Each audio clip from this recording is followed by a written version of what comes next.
Bronwyn Williams, and I'm going to be talking about the importance of investing in positive sustainability for ahead of the curve with Nedbank. Blessed are the young, for they shall inherit the national debt. Now, those infamous words of the former President of the United States, Herbert Hoover, are a great way to frame the conversation we're going to have today, which is all about why positive sustainability is so critical for businesses, or really anyone, including parents, who want to connect with the current generation.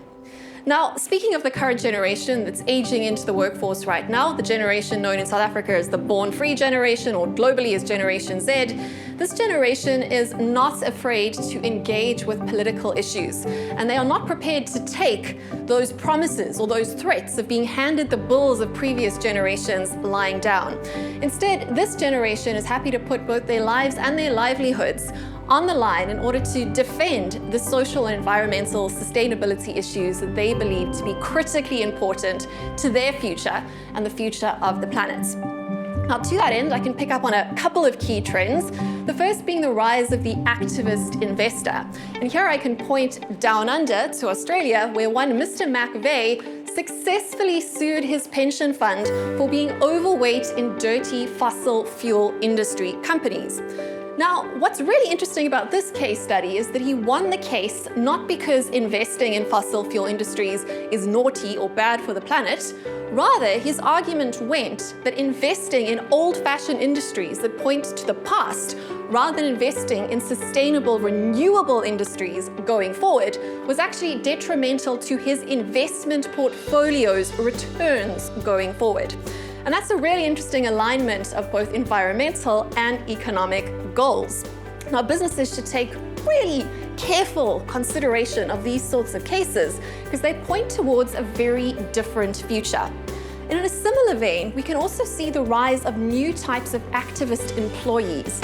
These are groups of employees that are unionizing not for better working conditions for themselves, but actually unionizing and organizing and even biting the proverbial hand that feeds them against companies that are not engaging in sustainable ESG, that is environmental, social, and governance practices. So we see these young employees rising up against their companies for being involved with things like greenwashing or not being sustainable, but also getting into bed with or working with industries that they believe to be detrimental to society. So we've seen this take place across the massive tech giants across the world, but these trends are spreading and they will soon find their way into an office space near you. But when it comes to the good business case for investing in more sustainable business practices and being part of the solution, rather than just sort of complaining about what's going on in the world right now, we can also see that really what's happened in the world right now is that environmental issues are now having an impact on businesses' own bottom lines. And not just a small impact, actually a very, very large impact.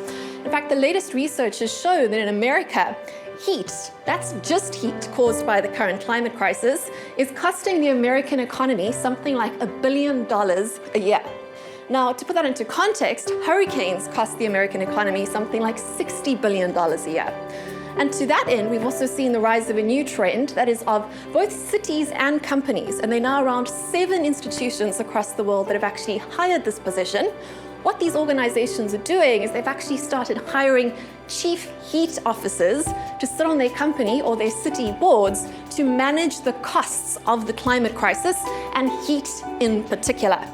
And in South Africa, businesses are not only having to contend with the business costs of the climate crisis in the form of things like floods and fires and the resulting insurrections that might take place in the aftermath of these natural disasters, our businesses are also having to contend with the real business cost of service non-delivery. If we just talk about load shedding alone, and load shedding is by no means the only climate-related business problem that businesses are having to contend with, depending on which analyst you speak to, for every day and every stage of load shedding, our economy is losing anywhere between 250 million and R1 billion a day. Those figures are simply extraordinary, and they point to the fact that, as my favorite author, Terry Pratchett, says, Even if it's not your fault, it is your responsibility. And that means that business managers and business owners and employees and employers that want to be environmentally and socially sustainable going into the future are going to have to take responsibility for transitioning into the next phase of a more renewable economy for ourselves. We simply can't be waiting for government or some third-party actor to solve these problems for us. And to that end, we've started to see more interesting, more positive trends also emerging that address these issues of environmental and social sustainability. And there I can point to, for example, the rise of sustainability-linked loans. And on a more sort of retail level, sustainability-linked credit cards. Now, sustainability-linked loans align businesses' ESG goals with actually their loan repayments at the bank. So if you're not meeting your sustainability targets, your interest rates increase. In this way, incentives are aligned towards more sustainability. On a more retail level, there are providers such as MasterCard that are actually offering credit cards that have not one, but two credit limits on them. One being the actual financial credit limit that limits how much money the bank is willing to loan you, and a second one being a self-imposed handbrake that links your credit availability on your card to your personal carbon footprint. So when you've overshot your personal carbon footprint, your credit card will stop loaning you financial money too. So in this way, when we can start to align our intentions with our actions, we're going to be more successful at actually solving sustainability issues going forward. And this really brings us to the critical point of this conversation that I'm having with you today, and that is that we have to align ideas of sustainability from both an environmental and an economic perspective. And critically, we don't have to choose one or the other. We have a choice to look at sustainability from a negative perspective or from a positive perspective. Now, negative sustainability can be thought of as doing less with less, making ourselves smaller, buying into the global degrowth agenda, which quite frankly is untenable for an economy like South Africa, where we still have children going to schools that don't even have flushing toilets. We have to allow growth to still be an option on the table. And that's why when we think about the word sustainability, instead of thinking about sustainability in terms of sustaining, like holding a note on a piano or a guitar that sort of slowly fades out over time and quite frankly eventually disappears, rather we should think about sustainability from a positive perspective. Sustainability that allows us to grow and to change. In other words, evolutionarily fit sustainability. And this sustainability that still allows us to put growth on the table is wonderfully illustrated by the trend that we are referring to as the air economy or the carbon economy. And this is where businesses have taken our proverbial lemons in the form of too much atmospheric carbon in the atmosphere and turned it around by actually investing in that and seeing it as a potential place of a new industry that can be profitable and good for the planet.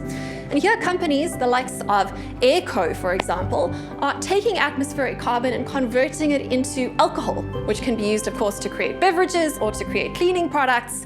Other companies are also taking atmospheric carbon and actually converting it into protein, much like almost the biblical manna from heaven, literally taking our problems and converting them into good business practice. So if you are a business, if you are a leader of any sort, I do encourage you to think about sustainability from a positive, growth-orientated perspective, because that's the only way that we are going to get young people, our future consumers, our future citizens, and our future workforce excited about participating in the future.